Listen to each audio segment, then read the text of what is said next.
G'day guys, my name's Nick and welcome to my channel Low Range Nick, where I do videos about four-wheel driving, accessory fitting and maintenance for your four-wheel drive vehicle. So in today's video I'm going to show you guys exactly how to replace the air conditioning belt and the alternator belt on your Isuzu Mu-x or D-max. So before we get stuck into replacing the drive belts, there are two different belts that we require to carry out the replacement. The first belt is the air conditioning belt, which is a 13A 1450. The second belt is the alternator belt, which is a 7PK 1080. So there are two different length air conditioning belts depending on where your vehicle is manufactured. So your local auto store should be able to look this up for you with your registration and give you the correct belt. Okay guys, so the main reason I'm replacing the dry belts on the vehicle today is for a bit of preventative maintenance. So I've done 100,000 kilometers in the vehicle, and it's a pretty good time to change these belts to make sure that the dry belt system on the vehicle is in tip-top condition for years to come. So when it comes to replacing dry belts, you don't necessarily need to replace them together at the same time. Say if you are having an issue with the air conditioning belt squeaking or squealing as they do on the Mu-x and D-max, you can just replace the air conditioning belt and continue on. The only issue being is when you do need to replace the alternator belt, you have to remove the air conditioning belt to get to the alternator belt.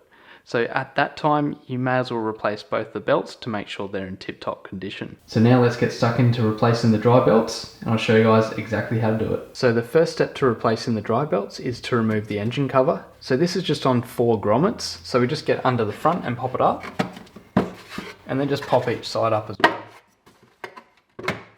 And remove. So now I've removed the engine cover, we can gain access to the air conditioning belt and the alternator belt. So both of these systems have tensioner pulleys, which makes it really easy to remove, tighten or loosen the belts. So what we have for the air conditioning drive is the tensioner pulley right here. So we've got a 14mm nut which we loosen off, and then also the bolt here to loosen off the tension on the belt. We can also use this to tighten up the belt as well. Say if we are having an issue with a squeak and the belt looks fine, there may be not quite enough tension on this belt. So what we can do is loosen the nut, tighten up this tension on the pulley a little bit, and take the slack out of that belt and hopefully stop that noise. And down here on our alternator belt drive, we have a 14mm nut and also a 12mm bolt as well to loosen the tension off the belt. So before I rip these belts off, I'll just show you guys how they're routed. So the air conditioning belt comes up from the crank pulley, up around the tensioner, over to the AC compressor, and then back down around the crank pulley.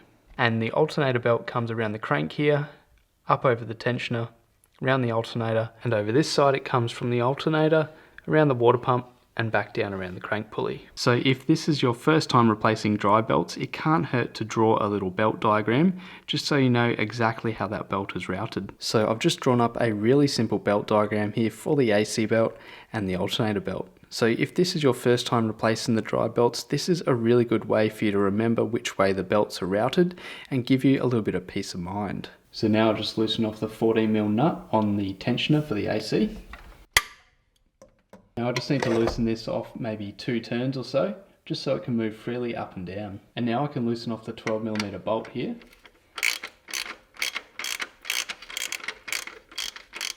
So it's nice and loose now, so I should be able to just do it by hand now. We'll just wind that down, and what you might notice is that the pulley down here is actually moving down and it's taking the tension off the belt. There we go. So now I'll pop the air conditioning belt off the AC compressor. Now the belt should be pretty loose because it should just fall straight off the crank once you get it off the AC compressor. So now I'll show you a little trick to get the AC belt around the fan. So otherwise it is stuck around the fan, so you need to remove it. So what we do is you put the top over, and then we're just going to spin the fan and pull up on the belt. Keep spinning that fan, and it should all come to the top now. We should be able to pop it out. So there you go. So now it's time to remove the alternator belt. So we just need to loosen the 14mm nut on the tensioner, and then we can do the same process as before and just loosen off the 12mm bolt here to take the tension off the belt. So if you have a long breaker bar, you can reach that down in there. So I've just got my 14mm socket on there, and I'll just loosen that pulley off. So now I'll just loosen it off a little bit more. And I want to loosen this off probably about 1 or 2 turns just until it moves freely. So now I'm just going to use a couple of extensions and a wobbly drive to get down onto this 12mm bolt. And we'll loosen it all the way off. And we'll just loosen this off until all of the tension is off that belt and I can remove that belt easily.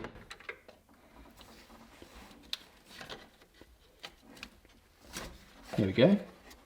Now we just need to feed it around the water pump, off the crank pulley, and just sort of wiggle it out. And then we just need to feed it around the fan, just like with the AC belt. So just like the AC belt, it's stuck over the fan here. So we're just going to do the same thing. So put it over the fan like this, and then spin the fan around. And as we do that, we'll slowly pull it up, and it should just pop out. There we go. So that's the alternator belt removed. Alright guys, so before we put the belts on the vehicle, I just wanted to do a quick comparison between the old belt and the new belt. So you can see the old belt does have a fair bit of material worn away from in the ribs here. So it has been wearing down, but it's over 100,000 Ks and this belt could keep running on the vehicle. Today I'm just replacing the belt for general maintenance, so I know that my belt's going to last another 100,000 Ks if I fit this new belt to the vehicle, and I can keep this old belt as a spare in the vehicle for a worst case scenario. And this is a bit of a comparison between the old air conditioning belt and the new belt. So what you usually see with V-belts is they will usually start to crack in between the little ribs here. So you can see some very minor cracks in this old one starting in there. It's not bad at all, but today I'm just replacing the belt for general maintenance, as I said before. So what you can usually see is that the V will actually wear away here. So you can sort of see that this belt is a bit thicker at the end than this belt, so you can see that it's worn down a bit over time. Now this is not the original AC belt that I've had on the vehicle, this is actually a replacement one. So I replaced it around 50,000 Ks with an aftermarket belt, and I'm replacing it again just for general maintenance on the vehicle. Okay guys, so now it's time to fit the belts to the vehicle. So ideally we want the Dayco lettering here to be facing outwards so we can read it when we're standing in front of the engine bay. So that's just a good practice to get into. So what we need to do is feed the belt over the fan like this and down the bottom. So what we do is get the belt in here, feed it down. We just need to get a little bit of it in there, and then we can do our little trick before, spinning the fan. We just need to hold one of those ends around it. Keep spinning that fan, and eventually it'll pop out like that, and it should be around the water pump. So now we can run the belt down and around the crank pulley, water pump, over to the alternator and up and around the tensioner. So this can be a little bit of a fiddly procedure. If you want to take your under tray off, it will make it a little bit easier to feed the belt around, but you can definitely do it from the top without any issues. So it's a little bit hard to film this next bit because you need to stick your head in there and have both arms down there trying to feed the belt around the pulleys. So I'm just going to skip to when I have it on the vehicle, and then we can talk about tensioning it up. Alright guys, so I've got my alternator belt on now and it's run around all the pulleys, and I've double checked that it's sitting correctly on all of the ribs in all of the pulleys correctly.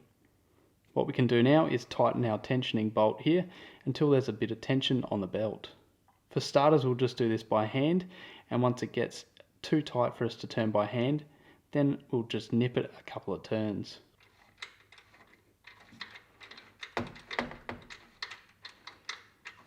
So now I've tightened up my tensioner bolt with my extension just by hand, so without my ratchet. I'm just going to double check that my belt is routed correctly around all the pulleys and it's sitting in all of the ribs. So it looks pretty good. So what we can do now is just nip it up that final amount just to put that extra little bit of tension on the belt. So you can see how I'm tightening it with my hand over the end of the ratchet here and not cranking from the end. So that's so I don't put too much tension on this bolt and stretch the belt. So what we can do now, we've tensioned it up a few turns, is just check it. So you just put your hand down in here and we just want to press this belt down. And now with the alternator belt, we do want this multi-rib belt to be fairly tight. So we want there to be not too much play, probably about 5mm of deflection. So when you push your finger down, you should be able to deflect it or move it down about 5mm. So because it's really difficult to get in there and actually measure this, it's sort of a bit of a test and feel game. So you just need to sort of have a bit of a feel and make sure that it's not too tight and not too loose. So now I've got that alternator belt nice and tight. Now I can nip up my 14mm locking bolt there on the tensioner pulley, and then we can move on to the AC belt. Now it's time for the air conditioning belt. So again, we want the Dayco writing to be facing us when we're standing looking into the engine bay. So with the writing facing out like that. So again, we'll just feed the AC belt down around the fan, and then we'll do our little trick. We'll hold this end up, and we'll just spin that fan.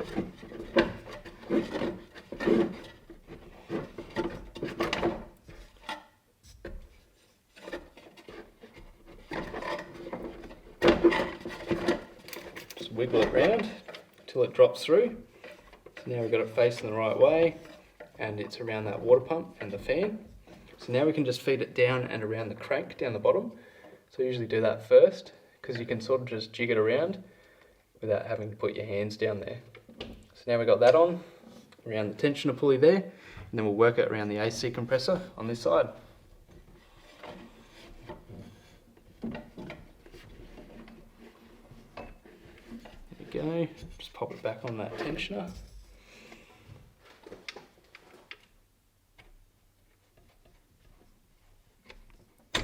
There we go.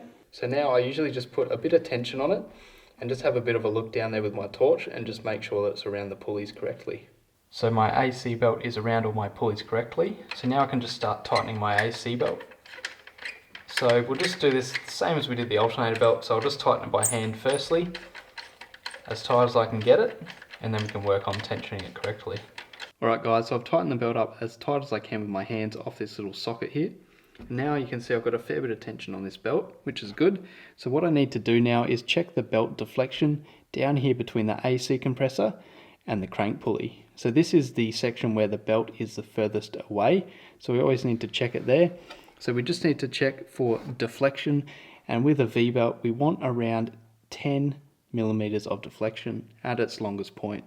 So that's sufficient. So all we need to do is put our hand down in there, check the deflection on the back of the belt, and make sure that it's not too tight and not too loose. So you can see that belt moving now. So that's the belt deflection at the point between the AC compressor and the crank.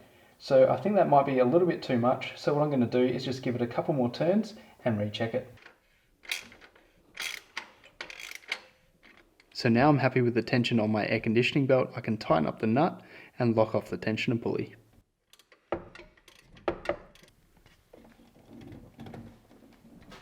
Alright guys, so now I've finished fitting my air conditioning belt and my alternator belt to the vehicle. Now I just want to do one final check, make sure that all my belts are run correctly, and also that I've tightened my tensioner pulley bolts. Perfect. Alright guys, so now I'm happy with how my belts are run, and I've double checked all my work. Now what I can do is start the engine up and just check down the front of the engine with a torch and just make sure that everything's running correctly on the pulleys.